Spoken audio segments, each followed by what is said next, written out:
कदरां विच वफा नाही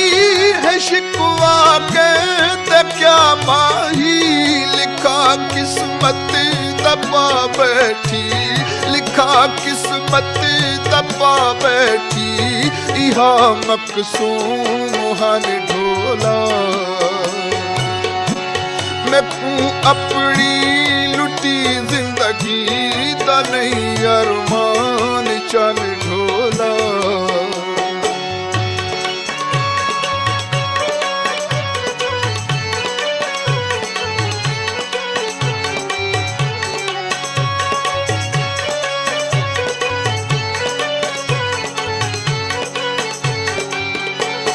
वदी दर दर